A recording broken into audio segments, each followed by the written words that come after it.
1936, Berlin, Germany. The 11th Olympiad, the Summer Olympic Games. These games were known for a lot of things, but predominantly they were known for the Nazi regime's rise to power. And now Hitler planned to use these Olympics in his own backyard to promote his new Aryan race ideology.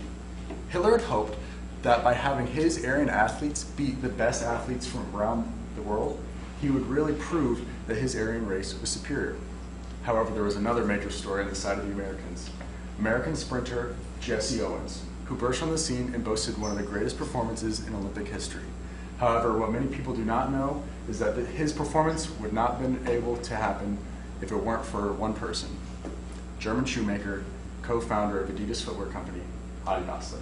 Now, what Dassler's new shoe design featured was nails protruding from the sole of the shoe. And this allowed athletes to have better traction between their foot and the surface of the track, which then gave them the ability to run faster and jump higher. Now, despite knowing all the possible repercussions that Dassler himself might face if it had been found out by the German government that he had aided an African-American athlete with German-engineered spikes, he still approached Owens in the Olympic Village and urged him to run the spikes because he saw this as a good opportunity to market his new design. Owens graciously accepted Dassler's offer and wore Dassler's spikes in the coming days during his events. In the coming days, Owens boasted 4 gold medals and set 4 world records in the 100-meter dash, 200-meter dash, 4x100-meter relay, and long jump. From then on out, athletes knew that wearing spikes was the way to go when competing in the biggest events of their lives because of the benefits that it provided. To this day, athletes young and old from across the world wear spikes during their competition because they know the potential benefits it provides. However, advancements in the spike technology have remained relatively uneventful until now. I'm Tom Nolan. I'm Noah Berryman. And this is the Snap Spike. To begin with revolutionizing the spike design, we first needed to set out the problem we were trying to solve. Being a track and field and cross-country athlete myself, I have faced firsthand with many of the problems that tracks come with on a day-to-day basis. One of the largest issues that I've seen and the running community has seen surrounding these shoes is the fact that the replacement process of the metal spikes in the sole of the shoe can be tedious and impossible at times due to collection of dirt and grime or even stripping of the metal material in the spike. I can recall a certain instance during a race this past cross-country season where this problem itself affected the performance of me and many of my other teammates. On that particular day, the conditions at the cross-country course were subpar due to rain the prior days. After our warm-up and calisthenics and running along the course, we returned to the team camp and were able to make equipment changes if needed. There are a few athletes that wanted to create a change from a 1/4-inch spike to a longer 1/2-inch spike in the sole of the shoe to provide them with higher levels of traction for slicker parts of the course that they may encounter during the race. However, due to the length of time required to make this change, they were unable to do so before having to go to the starting line to start the race. It's without a doubt that if these athletes had a shorter process for replacing these metal fixtures, they would have been able to have better traction during the race and boasted better times during the performance. Now, as we just heard, Tyler and his teammates had this issue. But was this issue as widespread as we thought? To find out, we conducted a market survey online. And with this market survey, we surveyed all of the local schools in our county and our athletic conference.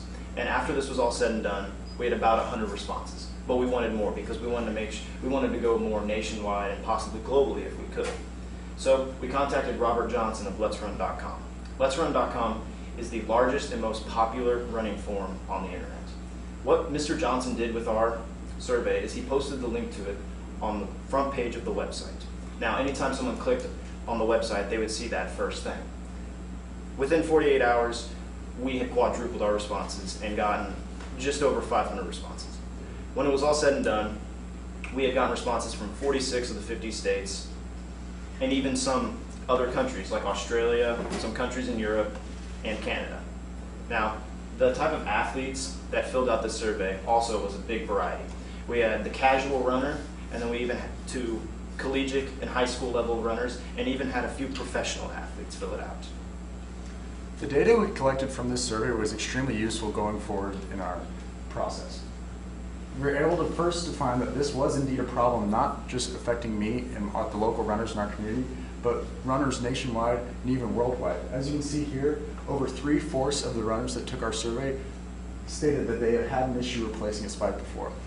We're also able to ask these runners what they think caused this issue and the tedious nature of replacing the spike. A vast majority of these athletes cited the stripping of the spike material as being the direct cause of their frustrations. Furthermore, we were able to conclude that this wasn't simply an issue surrounding the long distance running community and cross-country community, but sprinters and field athletes as well. Overall, we were able to culminate and really come together and find a quantitative value to prove that this was indeed an issue that was worth moving forward and solving.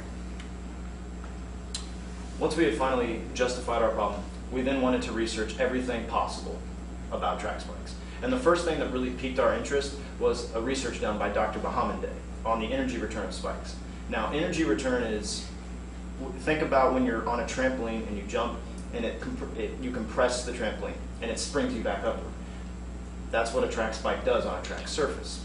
Whenever you're running and you push down, you compress it and it springs you back forward. Now, this is obviously very beneficial in a long race. And on the chart here, we can tell that the modified tree spike had the best energy return. Track spike come in many shapes and sizes. As you can see here, there's a modified tree, pin, post, pyramid. There are a lot of different geometries in which the spike can be formed to allow for better levels of traction or energy return. So the question we had after reading Dr. Berryman's research is, if the modified tree spike is so far superior in providing energy return useful to the athlete during a race, why doesn't everyone use the modified tree spike? Why is it that me and all the athletes I've ever known have always been using pyramid spikes for all of our lives, and at times didn't even know that other geometries existed? We began to look into what rulings there were on what spikes were able to be used during competition. To do that, we contacted United States Track and Field out of Indianapolis to ask about what rulings they had set in place for their competitions. Through that, we were able to find out that the USATF themselves does not make the regulations on what spikes can and can't be used, but in fact it is the creator of the track surfaces themselves which set this regulation. Track surface creators such as Mondo Track, one of the biggest track surface creators that create Olympic, collegiate, professional tracks around the world, often put into place that the purchasers of their track surface cannot allow certain spike geometries such as the modified tree or in many cases the pin spike, because they believe that those geometries can tear up the track surface and thereby void the owner's warranty.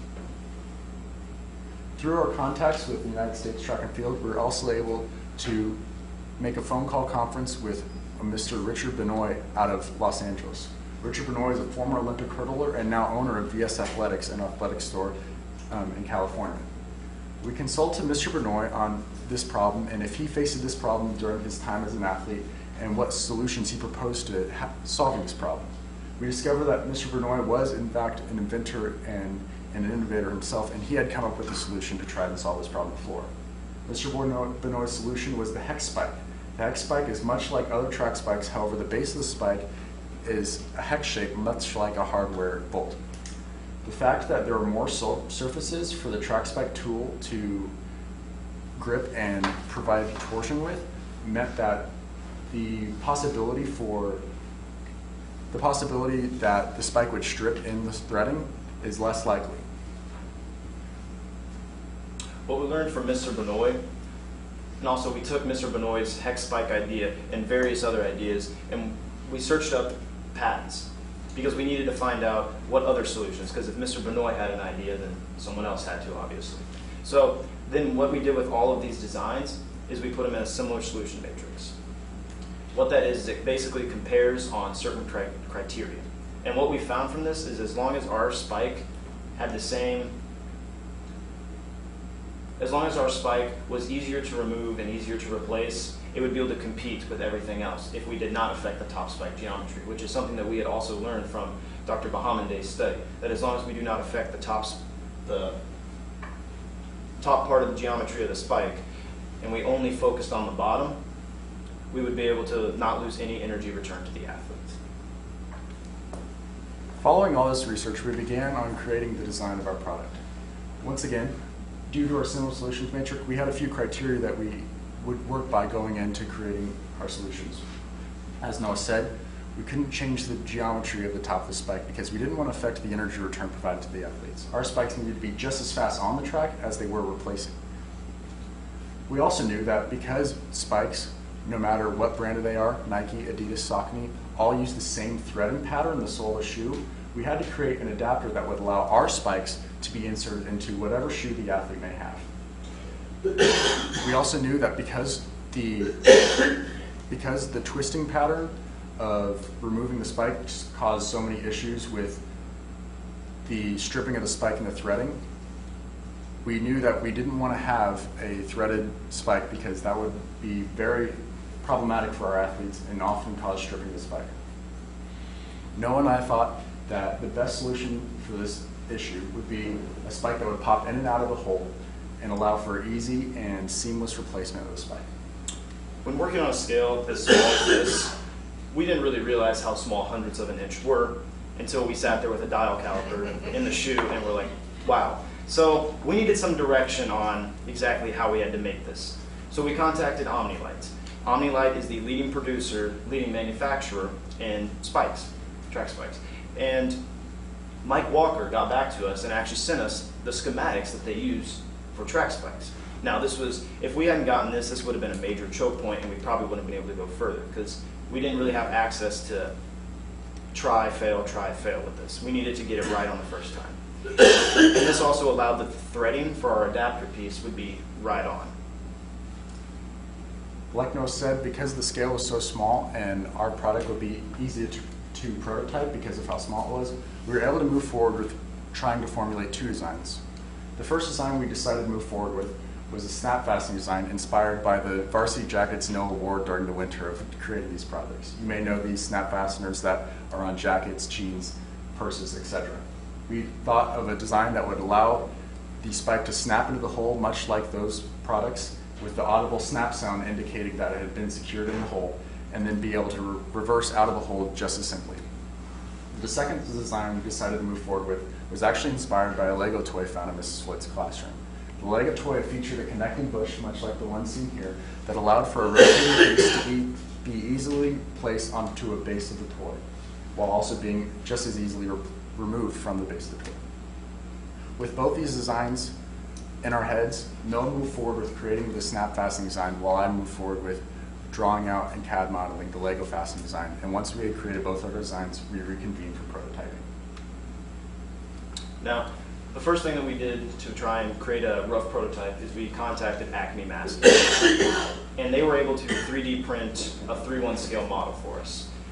Printing the 1:1 scale model is very challenging, so it was very hard to find a printer that did it. But our 3:1 scale models, when Tyler and I first picked it up, I remember looking at him, and when he snapped it in, he and I both were just like, it worked. And something else that some of the things that we had learned from Acme Masking after printing these 3:1 scales is that instead of having solid material around all the spike all the way down to where it snaps in, we could have a rubber O-ring, and it would allow it to snap in easier and come out easier, instead of having just straight plastic. Because we tried with the plastic one and we had no success. Something else that we learned with the Lego-inspired design, though, is that we may come across a materials problem, because when we tried to snap the Lego-inspired design into place, it broke. And this told us that it was more of a materials design than anything. While we were very happy to have these 3:1 scale models, we really wanted to move forward and try to get a spike to actually place in the shoe and go out and run on the track with. To create these 1:1 designs, there are 3D printers out there that are able to make this process. However, Brownsburg High School and Acme Masking didn't have these printers available. We knew that there was one of these printers at the University of Indianapolis. We were able to come into contact with Dr. Damarathny of the University of Indianapolis, and he allowed us to go to the university and 3D print our 3:1 models. After creating these 1:1 models, after creating these 1:1 models, Noah and I rushed back to the school to see if they would fit into the soles of the shoe. We were so happy to find that the female adapter piece of our spike was able to thread seamlessly into the sole of the shoe. However, both male pieces, snap fastening and Lego fastening, were unable to be successfully inserted into their respective female pieces. On the side of the snap fastening, we found that the O-ring that fit around that 1:1 scale was simply too fat to fit back inside of the receptacle. On the side of the Lego fastening piece, we found that the materials used in the 3D printing was too flimsy and snapped as soon as we tried to insert it. Once again, we knew that this was a big materials issue and that if we were going to have a one-to-one working prototype, we really needed to have a metal model or an aluminum model to move forward with. Now, we did not give up after that. We decided to move forward with injection molding. So we got quotes from Proto Labs, which is one of the biggest injection molding companies in the United States. And what we found quite bummed us out. It would cost over 10 grand to create all of our parts. But what we found from these specific quotes is that it's mainly startup costs. Like it would cost $3,500 just to create the mold for one piece. But I mean, it's understandable when we're working on a scale that is so small and trying to make a plastic mold of something that is roughly that big. It's a little challenging. As Noah said, the financial costs were a major setback for Noah and I's project. While the rest of our classmates moved forward with testing their working prototypes, Noah and I were stuck in the mud without a working prototype. We decided to look ahead as to how marketable our product could be if, say, we were able to create a one-to-one working prototype, and it worked. We were able to find from OmniLight's website that they're able to create their spikes for only a few cents per piece. And we estimated from our Proto Labs quotes that after startup costs and creating those molds, our spikes would be able to be made at a similar cost. We also knew from our market research survey that athletes would be willing to pay 2 to 3 times more for a product that solved this issue compared to the products already existing. We knew that if somehow we were able to create a working prototype, it would be extremely marketable. And going off the economics of this project, we talked about the economics in a long paper called The Economics of Manufacturing, where we basically discussed how we were unable to create a prototype and financial issues. But something that we noted is that since we only affected the bottom part of the geometry of the spike, is that, and this allowed for quicker in and out, we had various ways to customize. We could use different kinds of geometries on the top of the spike, and we could even have different colors of spikes. So if someone wanted to run in purple spikes for their senior night at Brownsburg, we would have that option. For both Noah and I, working on creating this spike throughout this year became less of a school project and more of a passion project. And from the beginning, we really wanted to see it through. Even though we were stuck behind some high startup costs, we still moved ahead with looking towards getting a patent. And we're still in that process to this day. Both Noah and I look forward to working on the Snap-A-Spike even outside of Mrs. Floyd's class to see just how far it can go. We know that if we're able to secure some preliminary patent and legal documents, that we can either get an investment and move forward with marketing our product and eventually creating the product and selling it to athletes, or we can look for selling our design back to some of these companies we've worked with, such as OmniLight, for a great profit. Either way, we're going to see Snap-A-Spike through. At this time, I'd like to open any questions. I know nothing about this. You talked about the best performer in the market now is the in tree or something because it rebounds and has a force multiplying effect. Do you anticipate that yours has a similar effect? What is it about in tree, and does yours have that advantage as well? Our spikes can have that advantage. So like Noah said, because we only adjusted the bottom part of the spike there, the top part where you can see the pyramid shape is what is actually hitting the track surface and providing that energy return.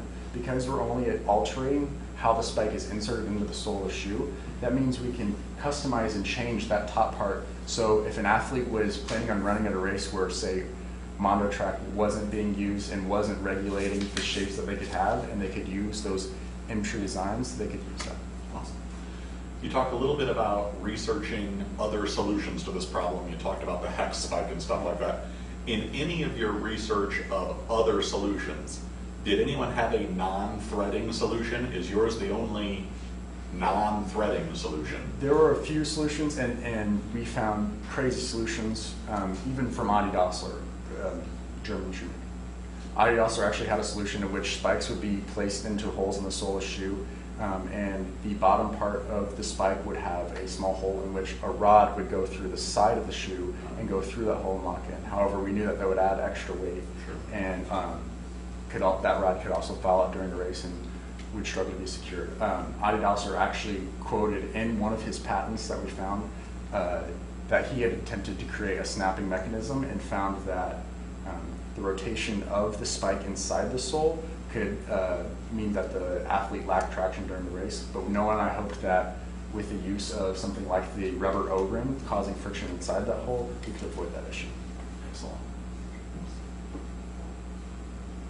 So talk to me a little bit about how you would address safety with this. You mentioned cross-country conditions and how that may impact performance, but the safety aspect of that, what was some of your research into that, or maybe some of your findings in the use of your product? As far as safety per se, I know that getting spiked during a race, as an athlete, I've been spiked during the race. Faye has been spiked multiple times during the race. I've actually heard that girls are sometimes more vicious than the guys. As far as that aspect, I don't really know how we could prevent that, an athlete getting spiked during the race. As far as slipping and falling during the race, we hope that if we were able to create a faster fastening mechanism, athletes would be able to have that time to get into spikes that are longer, provide better traction during a race. Whereas currently with the threading, they don't have that time before a race to make those adjustments while seeing the course conditions. And hopefully with this snap spike, they would be able to. You mentioned that it's up to the track to determine what type of spikes they use. Mm-hmm. Is there any validity to what they say? Everyone we talked to said it was kind of BS. You know, they kind of said, you know, they kind of just throw this at us to kind of secure some legal reasonings. But Rich Benoit, everyone from USATF said, you know, Mondo's kind of got a chokehold on us right now, and we really can't get out of that. All right, the challenging question, most challenging part, what would you do differently? Now we'll start with you. Well, what I'd do differently is, I'd say probably manage my time well earlier in the year. That's a life lesson. Yeah, because Tyler and I had a few times where we waited a little too late to get things done, and then we found something big, and we're like, oh my goodness. And then it kind of just increased the time a lot more exponentially. So if we had to do anything different, I would say we definitely manage our time better. I would say writing things down as I go was a big challenge for me. I kind of, like I said, it's turned into more of a passion project. Didn't know, I'll tell you, there was days where I was filled with passion and days where I was without it. But on those days where I was rushing around the room with ideas and looking at Lego toys in the corner of Mrs. Floyd's, I would just, you know, have all these ideas rushing to my head, and I never slowed down to write some of those things down. And I would always have to spend the time later just sitting down and trying to recollect from the past few days and what we had done. That's all the time we have for today, pretty much.